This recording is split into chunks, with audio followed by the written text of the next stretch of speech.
Bom dia, pessoal. A ideia hoje aqui é a gente falar sobre mestria organizacional, que é o termo que a gente vem desenvolvendo ao longo dos anos para viabilizar uma forma de escalar o ágil dentro das empresas, trabalhar com times de grande porte, né? Para vocês terem uma ideia, o Grupo Objective, em 2015, ao todo, entregou mais ou menos 300 mil horas de desenvolvimento. Só a Objective Solutions entregou 230 mil horas de desenvolvimento ano passado. Okay? As outras 70 mil ficam por conta do grupo. Eu vou contar um pouquinho da história de como a gente aprendeu a escalar, a lidar com o ágil dentro desse contexto para conseguir atingir esses números e como que a gente chegou na ambidestria organizacional, né? Que é o mote, né? A chamada que a gente fez. A primeira palestra, Despise Must Flow, é onde a gente conta o histórico do nosso primeiro time em escala de ágil. Começou lá em 99 e é o nosso principal time de desenvolvimento até hoje, o pessoal vem ainda evoluindo, aprendendo a lidar com o contexto de escala. Tá? Eu coloquei aqui essa foto, XP Brasil 2002, foi o primeiro evento de ágil que teve no Brasil. Tá? Foi a Objective que organizou. O Extreme Programming também foi a primeira metodologia ágil que teve. Então, a gente trouxe o Kent Beck, que foi o criador da metodologia Extreme Programming. Esse aqui é o Scott Ambler, que é um dos principais nomes que tem, quando você fala, é um dos gurus do desenvolvimento de software. Ele começou com os conceitos também de design patterns, todas essas coisas. Ele tem um blog até hoje, ainda no Canadá, ele é canadense. Eu estou aqui, né, no meio desses caras que já em 2002, eu era magrinho e tinha cabelo. E aqui está o pessoal da Objective. Tá? Isso aqui só para falar onde começou a nossa história com a ágil. Objective você já conhece, Despise Must Flow. Despise Must Flow, a gente batizou essa apresentação com esse nome porque é a metáfora que eu acho que melhor descreve a nossa forma de pensar desenvolvimento de software. Por favor, só mostra, ergue a mão aqui, quem já ouviu falar de Duna, aquela novela ficção científica e tal? Só 2 aqui, também conhece 3. Então, Duna, ficção científica bem famosa, teve 2 ou 3 edições de filme e tal, mas é um livro. E a ideia do livro, ele foi escrito mais ou menos naquela época que teve a crise do petróleo, da década de 80, final da década de 70, começo da década de 80, em que a ideia da história de Duna é que existe um planeta, tá, que faz parte de um império galáctico, tá, e você tem as espaçonaves que vão viajando entre os mundos desse império, só que o combustível que viabiliza essa viagem, essa jornada entre os planetas, só é produzido em Duna, que é um deserto, é um planeta deserto. Tá? Então, como é o único lugar do Império que produz o combustível, você já pode imaginar que é um local de guerras, onde tem um monte de conspiração, várias coisas acontecem a todo o tempo lá. E Despise Must Flow é a frase que eles usam sempre para justificar questões que são complicadas. Então, assim, precisamos fazer tal coisa, precisamos explodir tal mundo, fazer qualquer negócio. A justificativa é sempre Despise Must Flow. Despise é o combustível das espaçonaves. Então, ele falou assim, o combustível tem que continuar fluindo. Então, se você não tem o combustível, o teu império para. Tá, então, a gente pegando essa ideia, eu acho que encaixou bem com a nossa forma de desenvolver software. Então, aqui nessa apresentação, a gente vai mostrar o que é o Spice para a gente. E o que ela viabiliza. E quais são as decisões difíceis que a gente tem que tomar para manter a coisa fluindo, fazendo a Despise Must Flow. Tá? Como que é essa apresentação? Essa apresentação ela já foi feita algumas dezenas de vezes, aqui no Brasil também já foi feita no exterior, e a primeira vez que a gente fez ela foi um evento, que é o principal evento de Lean lá nos Estados Unidos, Lean Kanban North America, e a gente apresentou no Kanban at Scale, né? Que é justamente falando, são equipes que conseguiram escalar o ágil, e a gente foi apresentar o nosso case lá. Tá? Então, se a gente está falando de Kanban at Scale, para a gente foi bem natural a gente realmente retratar a nossa realidade. Eu fiz aqui uma linha do tempo, quando a gente começou, eu estou contando aqui a história de um dos times da Objet, o nosso maior, que é o principal hoje, que a gente começou a história desse time em agosto de 2009, e aqui eu parei de fazer essa contagem em agosto de 2014. Esse time continua, né? Como eu falei, essa palestra, ela foi, o período que a gente atuou com ela foi de 2012 a 2014, né? Que a gente apresentou ela bastante. Então, qual que é a ideia? Você tem uma linha do tempo aqui, e aqui você tem o tamanho da equipe. Tá? Hoje a gente tem aproximadamente um time multidisciplinar de mais ou menos 100 pessoas. Hoje já está um pouco maior, mas até 2014 estava mais ou menos desse tamanho. Então, essa linha vermelha representa o tamanho real ao longo do tempo do nosso time. Tá? E como a gente trabalhou na ideia de evoluir os nossos processos, a ideia aqui é contar como que a gente evolui as coisas, o que a gente fez? Foi bem natural também a gente colocar para baixo da linha vermelha, que é onde está o tamanho da equipe, né? Para baixo quais foram os problemas que a gente enfrentou, e para cima da linha vermelha, quais foram as soluções que a gente adotou, como foi o nosso processo de descoberta para conseguir evoluir a nossa equipe dentro do contexto de escala. Ok? Então, a gente vai contando a historinha de como a gente foi escalando. Então, o primeiro ponto que a gente tem aqui, aqui embaixo, eu sempre vou dizer qual é o período que a gente estava, qual era o tamanho da equipe e o que estava acontecendo nesse momento. Então, a gente, no quarto, né, tipo em dezembro de 2009, a gente começou a nossa equipe com 17 pessoas. Daqui a fotinho. Esse era o nosso time, esse foi o boot. Percebo que o pessoal aqui está bem à vontade, eu estou aqui no meio. Morei em Maringá, né, por 5 anos. Eu fui para Maringá para criar esse time. Fiquei lá 5 anos, retornei. Vim para São Paulo no ano passado, começo do ano passado. Qual a característica desse time? São todos muito novos, saídos de faculdade, mas todos muito inteligentes, muito rápidos, né, para aprender as coisas. Então, nesse momento, como eu tinha o desafio de viabilizar a escalada da empresa, eu comecei a me questionar quais eram os processos que a gente precisaria adotar para conseguir viabilizar isso. Eu já comecei com um set de ferramentas, eu já tinha bastante experiência naquela época, né, de ágil, e eu decidi começar com esse set, com esse toolbox para fazer os nossos processos. O DS, o Daily Scrum, né? Então a gente fazia um combinado de Scrum com Extreme Programming, já desde 2009 lá. A gente então lidava com sprints, a gente fazia planning poker para fazer estimativa, usava Velocity para gerar previsibilidade, a gente trabalhou com pair programming, também a gente decidiu realmente levar a sério as questões de pair programming, resolver os problemas que são atrelados a pair programming para ter ganho de produtividade. A gente já desde o começo já começou a usar task boards para dar visibilidade do trabalho. Os MPAs, né, Move People Around, que é a gente conseguir fazer as duplas de desenvolvimento e trocando de par para a gente distribuir conhecimento. E principalmente as retrospectivas, que eu acho que aqui é a chave de toda evolução de processos, é você juntar teu time numa sala, conversar, colher os feedbacks com o pessoal que está trabalhando mesmo, para daí você conseguir evoluir seus processos.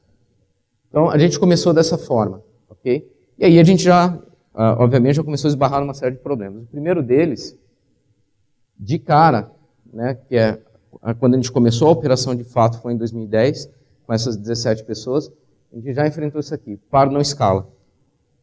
Tá? Tipicamente, quando você fala de pair programming, você sempre está naquela linha de trabalhar com times pequenos, eu tenho até 6, 8 pessoas, e você consegue manter o contexto e o tracking das coisas que estão acontecendo todo o tempo. Quando você fala assim, não, beleza, vou usar 20, 30 pessoas, aqui a coisa já começa a ficar mais complicada.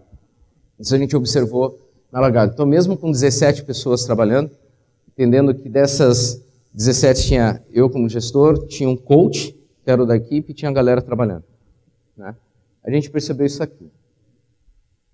3 combinações de par, 3 tipos de par. O primeiro deles é o que a gente chama de o fluente, né, que é o natural, é o que a gente sempre procura, que eles estão trocando de papel todo o tempo, estão revezando o teclado, conversando, interagindo, realmente produzindo. O segundo cenário aqui, que a gente chama de Han Solo, esse cara aqui é um cara mal-humorado, ele tem aquela característica de ser o dominante, ele pega para ele o teclado e não deixa quem está do lado interagir. Então ele monopoliza a coisa, extremamente mal-humorado. E essa pessoa aqui fica de fora do contexto. E o terceiro caso aqui, que eu acho que é o mais comum, que a gente chama de pair sleeping. Né? Então aqui é o ranzinza, aqui é o pair sleep, aqui está fluindo. Pair sleep é o seguinte, como eles não têm interação, eles não ficam batendo bola um com o outro, o cara que está do lado de cada teclado, tipicamente ele desliga do que está acontecendo. E literalmente em alguns casos, né, a gente já pegou um caso lá em Maringá, do cara realmente dormiu do lado do cara. Chegou lá que estava assim. Então, uma coisa bem complicada, e isso aqui acontece na maioria dos casos. A gente começou a se perguntar por que isso acontece. Eu acho que desde o primeiro dia, desde o início, a gente tinha essa mentalidade de observar muitas coisas que estavam acontecendo, e aí tentar inferir quais eram as coisas, os problemas que aconteciam, e desenhar hipóteses para resolver aquele problema, e a gente fazia a mudança e ia brincando com as coisas. Então, vamos reforçar um pouquinho o conceito. Né? Pair programming, você tem os dois papéis. Tá? Acho que uma coisa que descreve bem, imagine que você é um piloto de rally, tá? E você tem, então, se você está no rally, você tem o piloto, você tem a figura do navegador. A preocupação que cada um tem, naquele momento, por mais que eles estão no mesmo time, com o mesmo propósito, é mesmo de chegar no destino o mais rápido possível, da maneira mais eficaz possível. Então, qual é a função do piloto? Se preocupar com a marcha, com o motor, próxima curva, drifting, freio, aceleração, tudo isso. Essa é a preocupação do piloto. No caso do código, é o cara que se preocupa com sintaxe, nome de variável, método, ponto e vírgula, todas essas coisas, compilar é o que o cara está fazendo ali. Já o navegador, ele, no rally, ele se preocupa com o tempo, com o mapa, qual que é a próxima curva, o que vem depois, e no desenvolvimento é o cara que vai se preocupar com o design, pattern, se isso está amarrando ou não o objetivo final das coisas, e vocês precisam, né, esses dois caras precisam interagir. Então, o que a gente identificou dentro desse contexto é que a chave para você fazer o pair programming funcionar de verdade é forçar essa troca de papéis. Né? E aí, como que a gente fez isso? A gente criou um alarme muito simples, a gente começou com uma série de ideias, a gente começou com um alarme muito simples, de simplesmente um reminder de fazer o cara trocar de papel. A gente sacou, bom, se a chave é a troca de papel, o que eu preciso fazer para forçar o cara a trocar? Botamos um softwarezinho, e a cada X tempo, pipocava na tela e mandava troca de teclado. E a gente, daí, via processo, enforçou essa troca. Então, subiu o alarmezinho, tinha alguém olhando, cara, até que começasse a ficar natural as pessoas trocarem de papel. Tá?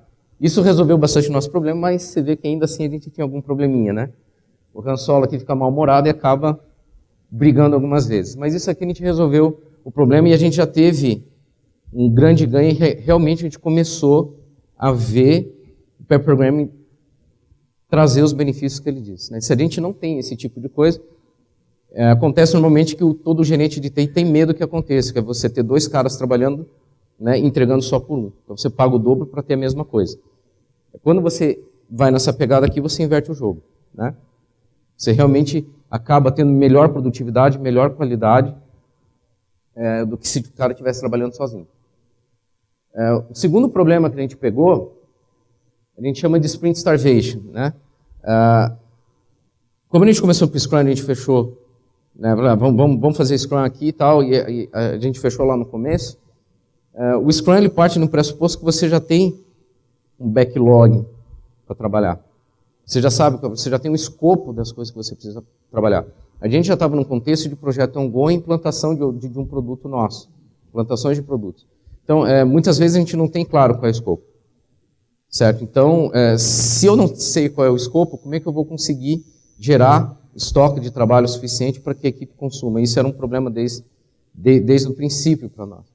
Aqui a gente ainda estava com 17 caras, então a gente já está falando de uma produção mais ou menos de 1.600, 1.700 horas por mês.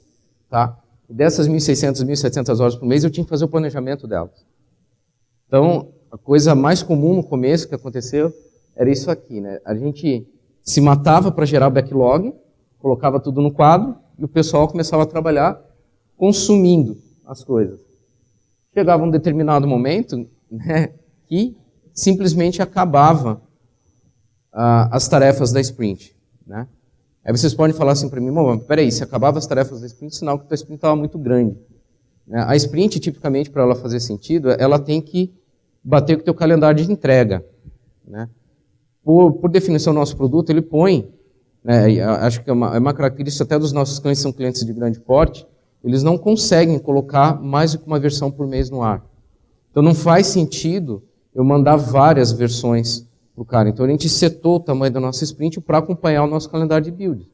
Era a coisa mais natural de se fazer. E aí a gente cai nesse problema do sprint starvation. Nossa sprint morre de fome. Eu lembro que em vários contextos, a gente festejava quando conseguia gerar 600 horas de backlog. E essas 600 horas virava pó. Assim, 3, 4 dias a coisa acabava já sumindo. Então, a gente já começou a se perguntar o que a gente precisa fazer para escapar desse contexto. E a resposta para isso foi já o primeiro passo que a gente deu em direção ao Lean e ao Kanban, que é trabalhar com um fluxo contínuo de tarefa. Então é como se a gente aboliu as sprints, a gente começou a trabalhar com datas de cortes, onde a gente falava, a gente desenvolve tudo que a gente conseguir a cada X tempo, eu faço um corte aqui, mando o build, e a gente tratava daí cada feature, cada requisição, como se fosse uma sprint. Ela tinha seu planejamento, seu desenvolvimento, seu fim. Certo? E dessa forma que a gente conseguiu ter um fluxo contínuo. Em vez de ter as coisas separadas, a gente começou já a fazer de uma forma bem mais fluida. Próximo ponto que a gente tem aqui é o The Confused Coach. Como aqui a gente já estava com 23 caras, a gente lembra, a gente está sempre crescendo. Esse coach era o cara que lembra que ficava observando a equipe, ajudando, era o cara mais experiente que tinha no time, até para conhecer o negócio e tal. Ele ficava circulando entre as duplas de desenvolvimento. E a gente observou que acontecia o seguinte, sempre tinha os caras que não sabiam o que fazer. Quando você tem 20 e tantas pessoas trabalhando, vários caras vão estar dentro desse contexto. E aí o coaching, obviamente, tentava ajudar todas essas pessoas para botar elas trabalhando, certo? O problema, pelo volume de pessoas que a gente perdia o tracking de onde estavam os problemas de verdade. Então, você imagine que primeiro pedia socorro aqui, você lá ajudava. Enquanto o cara estava ajudando aqui, o outro falava, cara, me ajuda aqui que eu estou com um problema, estou parado. Aí, já entrava na fila dele. Aí, enquanto ele vinha, chegava outro cara junto ainda, e já falava assim, ainda preciso de ajuda de vocês, e a coisa ia acumulando. O que acontecia é que muitas vezes esse coach, ele ficava correndo para lá e para cá o tempo todo, e ele não era efetivo na ajuda que ele fazia. Porque ele não sabia, esquecia onde estava, ou a prioridade mudava, quando ele chegava já não fazia mais sentido a ajuda. Então a gente começou a ter um problema de visibilidade do que precisava, onde esse cara podia atacar, né? Aí, durante uma das retrospectivas que a gente teve com a nossa equipe, um dos desenvolvedores falou assim, cara, a gente precisa resolver esse problema porque, né, a gente está ficando parado. Rola problemas a gente não conseguir evoluir. E eu falei, né, nesse momento, falei assim, cara, vocês têm que começar a exercitar o papel do Extreme Programming, que é o doomsayer, né? Quando a desgraça vai acontecer, vocês têm que realmente levantar a mão, né? Eu falei assim, sobe a bandeira vermelha para a gente poder atuar. E aí a equipe teve a ideia de realmente fazer uma bandeirinha. Então a gente recortou a bandeirinha de cartolina, demos bandeiras vermelhas para todos, e cada vez que o cara tinha um problema, ele colocava a bandeira em cima do computador. Isso gerava um sinal visual, né, para o Marcelo, que era o coach na época, para mim, às vezes que eu estava na gestão, quando tinha muita coisa vermelha, eu entrava para ajudar. Tá? Esse foi o segundo passo em consciência que a gente fez em direção ao Lean ao Kanban, que é trabalhar o Kanban, tradução de Kanban, sinais visuais, né? Então, você tem um sinal visual de onde você precisa atuar e a gente conseguiu montar uma fila e consumir. Então, a partir disso, a gente já conseguiu resolver o nosso problema de assertividade de onde a gente precisa atuar. Tá? Subir a bandeirinha em cima dos computadores, o cara ia lá atuar e fazer um trio, né? Bom, mas aí o que acontece? Terceira lei de Newton, né? Toda ação tem uma reação, né? Rolava isso aqui, né? O pessoal aprendeu como funciona o modelo e a gente começou a observar 3 tipos de comportamento. Na verdade, são 4, né? Só que o 4 era tão raro, o quarto era tão raro, que nem coloquei aqui, que era o estou fazendo a coisa certa. A dupla trabalhando, indo para o lado certo, fazendo o que tem que ser feito. Isso, quando a gente está com um time que ainda está evoluindo, está aprendendo, isso é raro. Os cenários mais comuns que a gente tinha eram dos que a gente chama aqui os crybabies.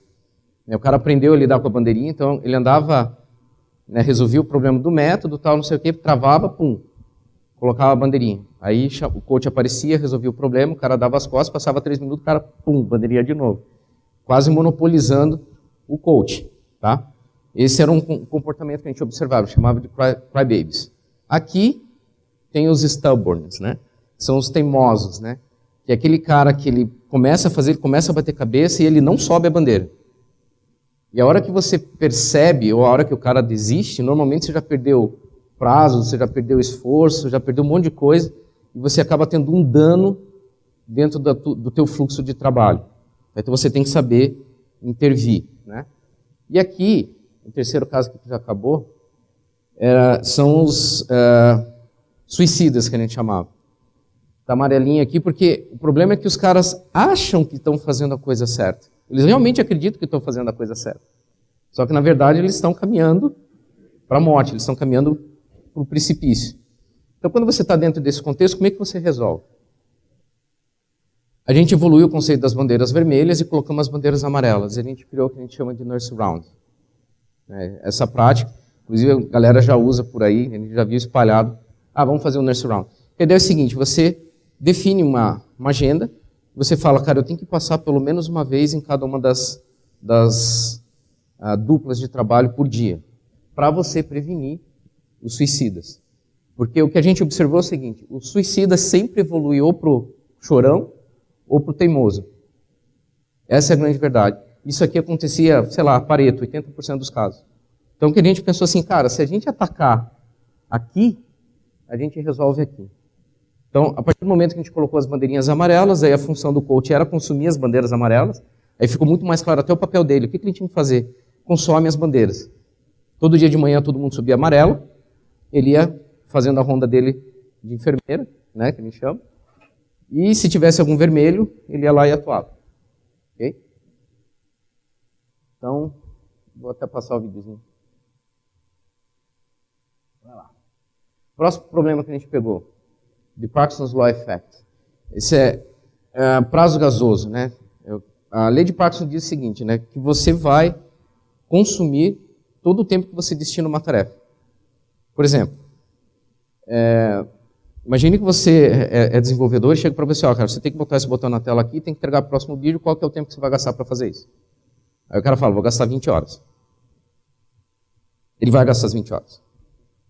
Isso é o que a gente observa. O cara falou, ele vai gastar as 20 horas. O tempo que você determinou que ele vai fazer. Por quê? Se ele terminou antes, ele é um cara que é esforçado, ele quer fazer as coisas, o desenvolvedor normalmente ele quer fazer o melhor. Né? Ele vai ficar pulindo, ele vai ficar arrumando, ele vai ficar deixando a coisa o mais redondinha possível. Tá? E por outro lado, se você fala assim, não, 20 horas não é o bastante, você tem que entregar em 10 porque a gente tem que fazer isso amanhã, pergunto para vocês, o que vocês acham que acontece? O cara entrega nas 10 horas. Certo? Então, o que a gente percebeu todo esforço que a gente tem para fazer o Planning Poker era meio em vão. E para provar isso, a gente fez uma experiência.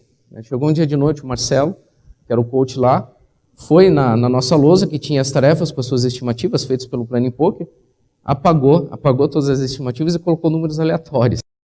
E o que aconteceu foi nada aconteceu. Os desenvolvedores continuaram trabalhando, o desvio, os estouros continuaram na mesma média, como se nada tivesse acontecido e ninguém percebeu. A partir desse momento, daí começou a se perguntar, cara, quanto tempo a gente gasta para fazer isso aqui? A gente viu como a gente tinha as datas de corte, a gente tinha que fazer planejamento, Planning Poker e tal, a gente gastava mais ou menos 20% da equipe planejando e gerando prazo para poder fazer negociação com o cliente e tal, não sei o que. A gente falou assim, então, cara, não está valendo a pena fazer isso, o que a gente precisa fazer? E aí, basicamente, o que a gente fez dentro desse contexto foi nip in the bud. A gente cortou o mal pela raiz, a gente parou de estimar. Como que a gente fazia então? O gestor do projeto, que era o dono da demanda, gerava o backlog para a gente. E ele tinha os seus analistas, um grupo de analistas, que a gente chama de especificadores lá na Objective, e eles faziam as estimativas e olhavam o histórico de desvio de tempo da equipe e aplicava isso. Por exemplo, se esse analista falou que o desenvolvimento ia gastar 10 horas, ele gastou 15, eu divido 10 pelo 15, eu tenho um fator de 0,66. Próxima estimativa que vier de 10 horas, eu pego as 10 e divido por 0,66, ele já vai me apontar para 15, eu já faço uma correção. Então, o que eu falava assim, cara, você me manda, não me importa com a estimativa, e sempre, a hora que eu vou considerar meu planejamento, eu vou aplicar esses fatores, certo? E com isso a gente ganhou previsibilidade, e o mais importante disso não era acertar, não era falar, é 10, vou terminar em 10. Era você ter uma estabilidade, você ter uma previsibilidade. Tanto que a nossa velocity padrão por muito tempo foi 0,7. A gente já sabia que tinha um desvio de 30%, a gente sempre pegava e aplicava os 30% e a gente conseguia tocar os projetos. E de quebra, a gente ganhou 20% de produtividade porque eu não fazia mais estimativa. Tá? Próximo problema que a gente pegou é o Bisect MPA, né, que é quando você está trabalhando em duplas, a gente tem o efeito que a gente chama de Forever Alone, né? Que é isso aqui que vai acontecer no videozinho. Quando você mandava as duplas trocarem, né, fazendo para poder garantir a distribuição de conhecimento, todo mundo queria ficar perto da bonitinha. E sempre ficava um coitado aqui para trás. Tá? Então, o que isso significa, gente? Na verdade, as pessoas elas sempre procuram química, né? Você sempre vai buscar uma linha de conforto. Eu já trabalhei com aquele cara, já conheço ele, então vou ficar ali porque eu sei que é produtivo. E você vai naturalmente evitar quem você não conhece. Então isso cria polarização e cria cristalização ao longo do tempo, que é ruim para a equipe. Tá? O que a gente fez então? A gente desenhou um algoritmo, tá, de MPA, que ele era um pseudogenético, a gente fala, que ele trabalhava por peso, você definia quais eram as pessoas, você colocava histórico de combinação de pares, e ele fazia por força bruta, né, fazendo várias simulações e ranqueando histórico, senioridade e tal, a gente colocava os pesos e sempre ele gerava uma listinha dizendo, olha, para essa semana aqui, que a gente fazia um MPA uma vez por semana, eu sugiro essas combinações de pares. E começaram a surgir combinações incomuns, né? E o pessoal começou a seguir e começaram a se quebrar alguns conceitos. A gente teve bastante feedbacks da equipe aqui, no contexto de falar assim, cara, eu nunca fiz par, pô, legal isso, no começo foi ruim, mas animal, aprendi pra caramba. Então, assim, a gente realmente começou a ter ganho e quebras de feudos, as pessoas começaram a colaborar mais, né? Então, vou passar aqui, eu esqueci de passar o videozinho. Próximo ponto que a gente tem, The Unbalanced Task Board. Isso aqui era a nossa lousa física, isso aqui já devia ser segunda ou terceira versão dela. Rapidinho que ela tem, né? Da esquerda para a direita, que entra a demanda, que sai, backlog, que veio do cliente. Aqui um backlog em que a equipe já foi contextualizada, já sabe o que tem que fazer, já começou a trabalhar. Então, aqui as tarefas são fechadas, são várias cartelas aqui. Isso aqui não é uma só, 4 ou 5 cartelas, que representam um conjunto de atividades para entregar uma feed. Aqui já são elas abertas, você já contextualizou as pessoas e já está aberto, o pessoal está trabalhando.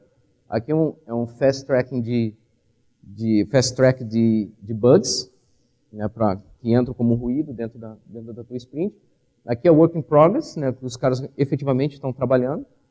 Aqui são as tarefas impedidas, bloqueadas. E aqui são as tarefas prontas, né, que o desenvolvedor terminou e está aguardando review. O review sempre foi uma prática, o review sempre foi uma prática que a gente adotou para garantir a qualidade de código. Distribuir conhecimento também. Tá? O que acontece é o seguinte, aqui a gente já tinha 32 desenvolvedores, 16 duplas trabalhando. Então, se você contar aqui, tem espaço para 16 cartelas. Então, eu estou assumindo que eu já tenho uma coisa na mão de cada um. Tenho 3 buraquinhos aqui, e vocês perguntam, então tá, tem 3 pessoas sem ter o que fazer. Quem disse, né? Quem garante que essas 2 aqui não é da equipe 1, entendeu? O cara pode estar com 2 tarefas, então aqui você perde uma noção. Aqui a gente já está falando de escala, estou escalando. Como é que a gente resolve isso aqui? O que acontecia era que, constantemente, eu tinha que fazer uma listinha com as duplas, eu vinha aqui na lousa, pegava tudo que estava acontecendo e saía conferindo com quem estava fazendo o quê. E aí eu descobria, isso aqui normalmente estava desincronizado. E mais, né? Olha a quantidade atividades bloqueadas em relação às que estão em andamento. E mais ainda, olha isso aqui, olha o tamanho do gargalo. Então, o que a gente percebe na lousa é que você tem um desbalanceamento muito grande.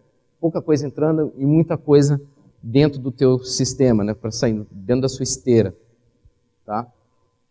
Bom, para resolver esse problema aqui, a gente precisou remodelar. A gente precisa ganhar visibilidade e a gente precisa entender melhor o que está acontecendo para poder atacar os gargalos. Isso aqui é um gargalo. Né? O que a gente fez? Revisamos a lousa inteira. Tá? Então, a gente passou da mesma forma que lá no sprint, a gente começou a tratar cada tarefa como se fosse no sprint Starvation, tratar cada tarefa como se fosse uma sprint. Aqui, a gente passou a tratar cada dupla de trabalho como se fosse uma equipe inteira. Então, ela tem to do, doing, done, ela tem seu bloqueado, ela tem sua lista. Então, a gente tinha uma entrada comum aqui. Se a gente dá o zoom aqui, ele já fala qual que é o número da dupla que tem, aqui a atividade que ele está fazendo. Isso aqui tem códigos, né? Isso aqui qual é o projeto, qual é o tipo de atividades e tal. Então, aqui quais são as atividades desses caras que estão bloqueadas e quais são as atividades desses caras que estão prontas. Tá?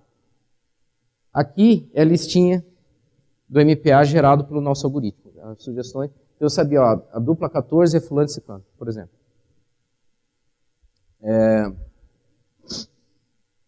Então, com isso, a gente já conseguiu ter um track mais natural das coisas que estavam acontecendo. Okay? Mas, o que a gente percebeu é o seguinte, que a gente estava empurrando. Aqui a gente já começou a ter uma visão um pouquinho mais apurada, começou já a descobrir aos pouquinhos o que era Kanban e Lean. Né?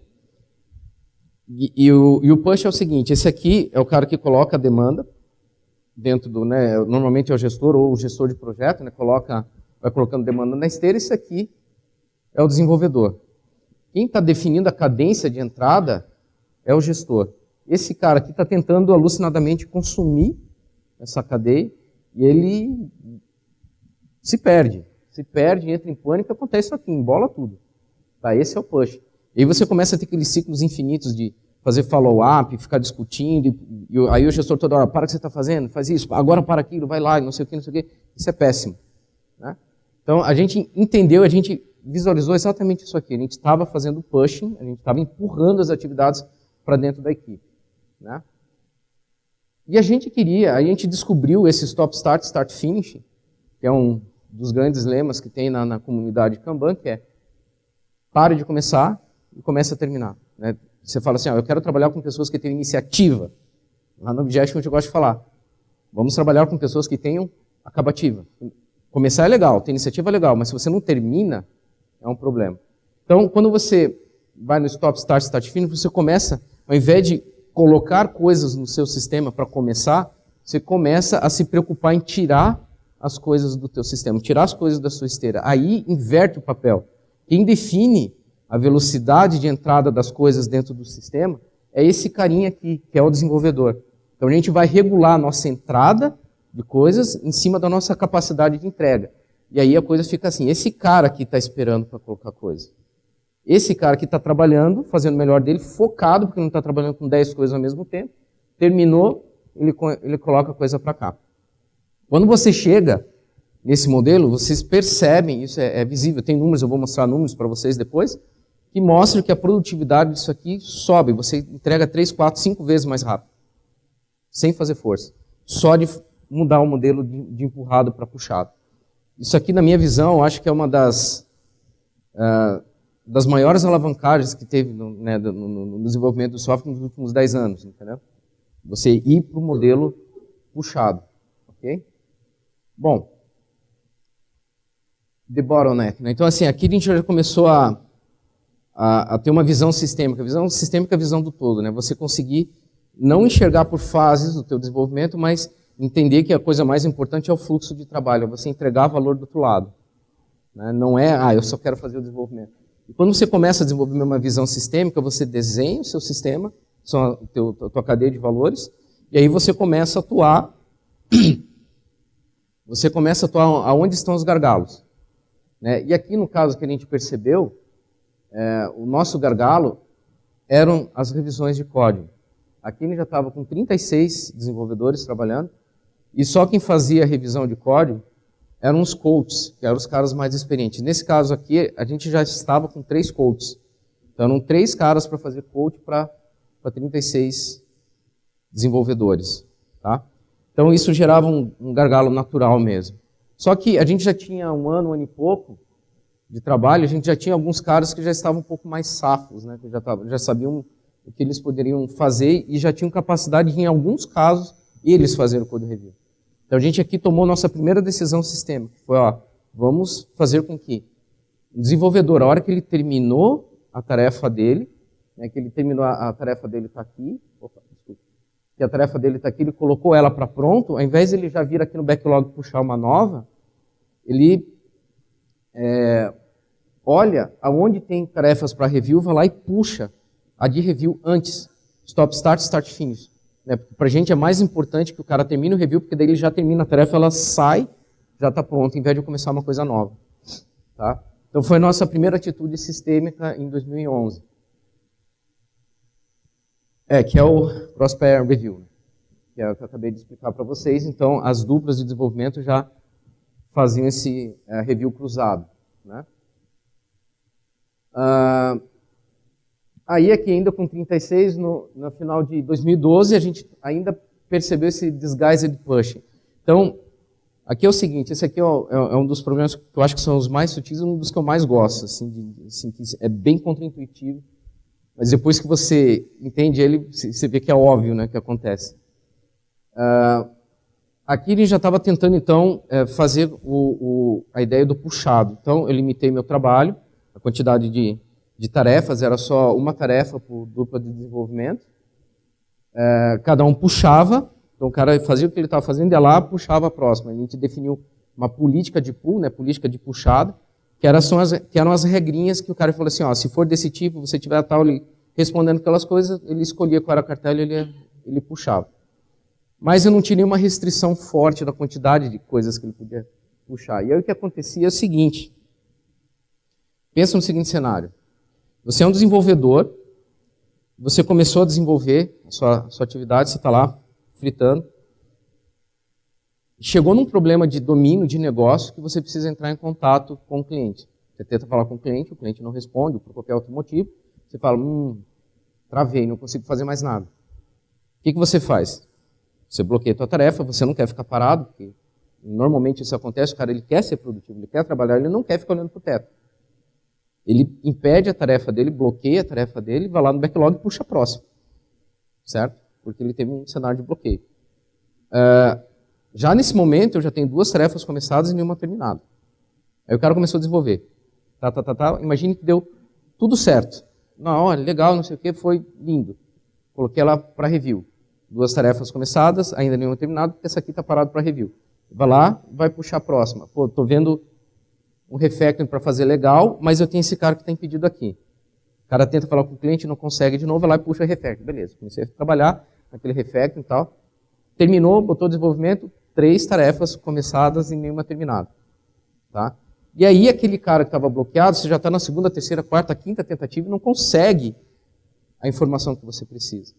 Quanto mais tempo passa, mais difícil é o reengajamento, é você pegar esse contexto de volta. Se você está dentro do contexto e você é desenvolvedor, aí você olha, eu tenho esse cara bloqueado, que eu já estou estressado de falar com o cliente, ele não me responde, certo? Tem esses 3 que eu não posso fazer, porque sou eu mesmo que terminei, ou eu tenho uma fila aqui de, você vê uma tarefinha nova, bonitinha, cheirosinha, bonitinha lá para você pegar e começar a trabalhar. Pergunta que eu faço para vocês é, o que vocês acham que o desenvolvedor faz? Ele vai forçar a barra e reengajar a tarefa que está bloqueada para tirá-la do caminho, ou ele vai puxar uma coisa nova? Né? Aí o que a gente observou 80% dos casos o cara puxa coisa nova simplesmente porque é mais fácil. E aí o que começa a acontecer? Você tem um excesso de tarefas bloqueadas que não terminam, que é o que eu chamo de disguised push. Então, por mais que a gente tentou migrar para o modelo puxado, a gente não tinha uma restrição forte, a gente só entupia, e não era aí o gestor colocando coisas na esteira, era o desenvolvedor se colocando coisas para fazer. E aí, aqui a gente teve também a nossa o segundo movimento, né, mais forte, voltado na gestão aí de work in progress. Work in progress é todo o trabalho que você começa e não terminou, né? Então, que é o There Can Be Only One. Aqui, quem lembra aqui do Guerreiro Imortal? Alguém já viu esse cara aqui? Connor MacLeod, do Clã MacLeod, que cortava as cabeças e tal. Então, o There Can Be Only One é o seguinte, a gente só pode ter uma tarefa em cada dupla por vez, certo? Então, o que a gente fez foi, mais uma vez, remodelar toda a lousa. Então, aqui onde, lembra que a gente tinha as 3 posições na lousa, agora passa a ter uma só. Aqui então a review para todos, para forçar o pair review, inclusive. Aqui a entrada. E aqui você vê que já tem um carinha roubando, né? Colocando 2 coisas ao mesmo tempo. Mas você tem, parece assim, não, beleza. Cadê os bloqueados daqui, né? Se ele tinha tantos bloqueados, assim, onde é que eles estão? Na verdade, eles estão aqui também, só que eles estão uma por cima da outra.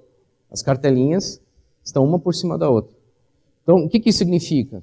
É uma coisa sistêmica bem sutil, mas é bem legal. Cada vez que o cara terminava a atividade dele, botava para review, a gente, por processo, os coaches em cima, forçava o cara, não importa o que, forçava o cara a reengajar naquela tarefa. Ou ele conseguia falar com o cliente, ou ele ia ter que justificar o que aconteceu para poder pular. Tá? Então, a gente tirava aquela questão do empurrado disfarçado. Né? Isso aqui deu uma alavancagem, eu vou mostrar nos números para vocês, vocês vão ver no gráfico, só o fato de você fazer isso e forçar sem engajamento, a produtividade sobe bastante. Tá?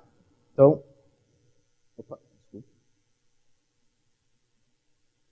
The Sync Problem foi bem simples. Aqui a gente já estava com 48 caras, 3 salas, sedes diferentes. A gente tinha lousa física e a gente tinha nosso issue tracker para poder fazer o acompanhamento. Sempre um dos dois estava errado.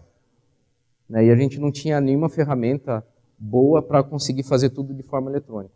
O que a gente fez foi desenvolver a nossa lousa, que era uma representação digital da nossa lousa física, e ficava espalhado, todo mundo acompanhava. E esse cara que, na verdade, era uma casca do nosso front-end. Né? Desculpa, do nosso issue tracker. Mas a gente ainda estava empurrando. Né? A gente ainda tinha essa sensação que a gente estava empurrando pelo disguise, pelo Till There Can Be Only One, a gente ainda forçava. Por mais que a gente forçasse o reengajamento, a gente não tinha um controle de quantos caras bloqueados você tinha dentro da sua esteira. E aí foi quando efetivamente a gente fez um treinamento de Kanban, de Lean, que a gente aprendeu o poder de limitar o work in progress. Porque assim, a gente fez uma pseudo-limitação, que a gente falava que cada dupla só pode ter uma atividade, mas você poderia ter caras bloqueados. No Lean você fala, você deu o primeiro touch, né, você encostou na tarefa, puxou ela a primeira vez, ela está em progress, né? E ela só vai deixar de ser work in progress a hora que ela saiu do outro lado, não importa se ela está bloqueada ou não. E aí, se você contabilizar isso, você levar isso em conta, na verdade, você não vai deixar, você coloca um número X, você não vai deixar que outras tarefas entrem antes de você fechar essas tarefas. Então, como é que foi a dinâmica para a gente? Né? Quando a gente entendeu isso, a gente tinha 69 atividades, já estava bem melhor, né, do que antes, né, por causa do There Can Be Volume 1. Mas a gente tinha 18 duplos de trabalho, 69 atividades, então estava errado, tinha muita coisa bloqueada. Tá? O que a gente fez então foi, sabendo que a gente tinha que travar o Work in Progress, a gente limitou. Estava em 69, a gente botou uma norma falando assim, ó, não entra 70. Não entra de número 70. Se o cara tentasse puxar, ele falava assim, cara, isso aqui não está permitido, a lousa recusava, o cara tentava puxar, não deixava, porque estava infringindo o limite. Aí o que o cara ia fazer? Ele ia ajudar alguém a desbloquear alguma coisa, ia ajudar alguém a terminar a tarefa dele mais rápido para a gente começar a desovar. À medida que o tempo ia passando, ia diminuindo esse número, 69 baixou para 65, 63, 62, chegava lá e travava. Agora é 60. Agora 50, que nem quando você põe aparelho no dente, né? Você vai apertando aos pouquinhos. E a gente foi descendo. Quando a gente chegou em 23, a gente falou, vamos baixar mais um pouquinho aqui. O pessoal da equipe já falou, tem gente que só quer ver o circo pegar fogo, porque a gente não pode não ter coisa bloqueada, vai ser um caos. E aí, de novo, a gente fez uma experiência, uma experiência bem bacana, que foi, a gente mostrava 23, desculpa, isso foi antes, né? A gente fez isso com 25. Estava mostrando 25, a gente baixou para 23 e não falou nada para ninguém. E ninguém percebeu. Ninguém contava as cartelas aqui. E a gente foi baixando e deixava o número mostrando lá. Aí a hora que a coisa estava regulada, a gente baixava só para tirar esse desconforto que era mais tanto psicológico das pessoas. Então, com isso, a gente conseguiu chegar num ponto de, nesse momento aqui, de ter só 2 caras bloqueados. Então, a gente saiu de 69, que tinha 50 e poucos caras bloqueados, para 2. E aí a gente tinha um throughput de entrega bem alto, e vocês vão ver o tanto que isso influencia nos números. Estamos acabando já, mais alguns minutinhos, já finalizamos, tá? Esse aqui é o vídeo que a gente fez para explicar. Arrakis. O que é o Spice, então?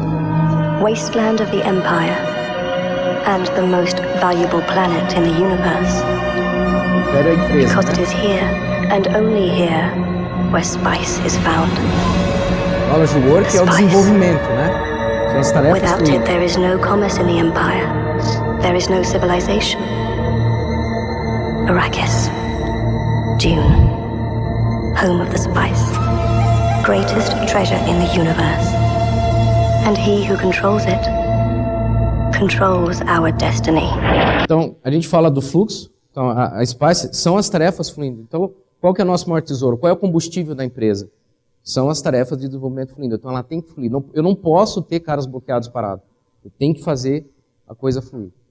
Tá?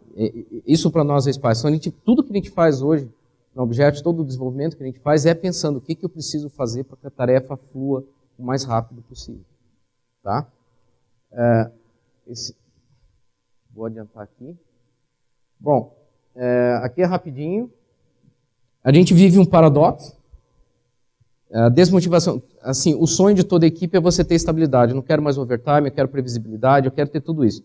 O engraçado é que quando você atinge, quando você chega nesse contexto, agora eu estou estável, agora eu sei o que eu tenho que fazer, eu tenho previsibilidade, não preciso fazer hora extra, fica chato. A equipe se desmotiva. É boring, é sempre a mesma coisa, está sempre do mesmo jeito. Com o tempo que a gente entrou em estado de fluxo, que é ter essa cadência, previsibilidade, e a equipe começou a desanimar. Realmente, a ficar desmotivado, a gente começou a perder produtividade. E aí a gente saiu, por isso que eu e o Marcelo, nós fizemos curso de gamification, a gente começou a colocar algumas teorias de jogos para dar uma agitada no fundo do rio de quando em quando. Né? Isso funciona muito bem. Vamos em frente. E depois, a gente tem algumas apresentações falando só de gamification. Depois a gente pode fazer uma outra sessão explicando quais foram os jogos, como que a gente faz, jogos intrínsecos, jogos extrínsecos, quais são as regras, armadilhas. Né? Com o tempo a gente também afrouxou a questão do pair, aqui a gente já estava com 84 caras trabalhando, que a gente fazia 100% do pair, 100% em pair, e a gente começou a perder, que na verdade assim, a ideia de você limitar o PT pair é você ganhar produtividade. Então, aqui nesse momento, a gente começou a estabelecer uma relação de throughput e você ajustar o teu pair. Por exemplo, se eu tenho 84, aqui são 42, né? Tipo, a gente fala, eu posso ter 42 caras em paralelo, eu estou forçando que 100% né, dos desenvolvedores vão estar trabalhando em dupla. Certo? Então, a gente ficava ajustando o tamanho desse limite de acordo com o throughput. Então, ajustava, crescia, descia, e aí a gente ia achando a melhor relação. E aí, o que a gente fez? Que a gente descobriu que mais ou menos 30% do trabalho é não estar em par para você ter uma boa pegada de entrega. Tá?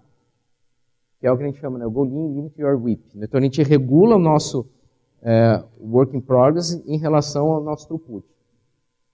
A gente também começou a usar, para previsibilidade, deixar de usar aquela velocity, aquele número que eu falei olhando histórico, e a gente passou a usar clusterização, né? Para você ganhar assertividade. Isso eu falo um pouquinho na próxima palestra, eu vou explicar um pouquinho melhor isso aqui. Tá? Vou mostrar os números só para encerrar. Tá? Esse aqui é um CFD, é um diagrama bem comum do Kanban, acho que é o mais importante, é a base. Ele também é uma linha do tempo. Aqui é a quantidade de atividades entregues. Tá? O verde é o backlog, são os caras entregues. O vermelho é o work in progress, tá? E o azulzinho aqui, que mal dá para ver, é o backlog. Então você vê isso espalhado ao longo do tempo. Tá? Então vocês percebem que tem uma barriga enorme, então aqui a gente chegou num grau de paralelismo absurdo, né? Tinha muita coisa dentro do sistema embolado, e coisas aconteceram para a gente ter indicativos de melhora. Né? Lead time é o tempo de condução da tarefa, do momento que você tem o primeiro touch até a sua entrega. Então, aqui em 2011, a gente chegou a ter um pico, que uma atividade que no nosso tamanho médio são de 3 a 4 dias, a gente ficava com ela 45 dias para ser entregue uma tarefa de 4 dias, 3 a 4 dias. Era uma coisa bem desproporcional. E essas coisas elas vêm caindo ao longo do tempo.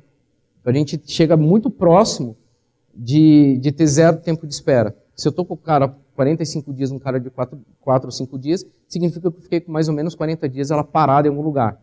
Então, quando eu reduzo isso para perto do tamanho de esforço, alguma coisa está acontecendo, que é o lead time. E a gente observou isso também ao longo do tempo.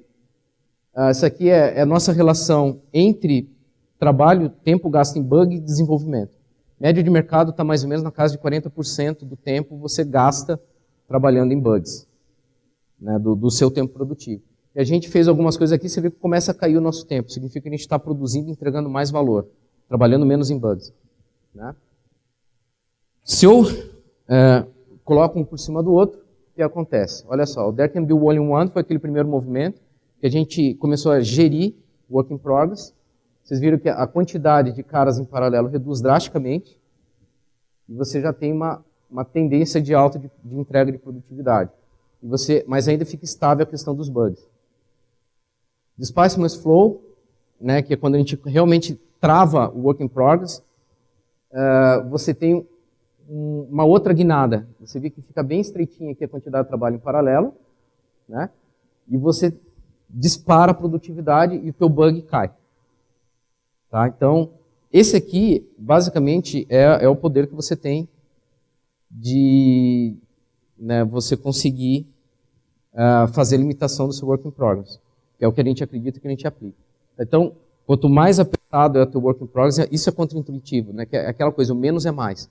Quanto menos coisas em paralelo, menos chaveamento, mais foco você tem, mais rápido você entrega, menos bug você vai ter, mais produtividade. É totalmente contraintuitivo isso. Tá? Aqui esse número está desatualizado, mas hoje a gente tem na casa de 40 mil testes funcionais que rodam na Amazon.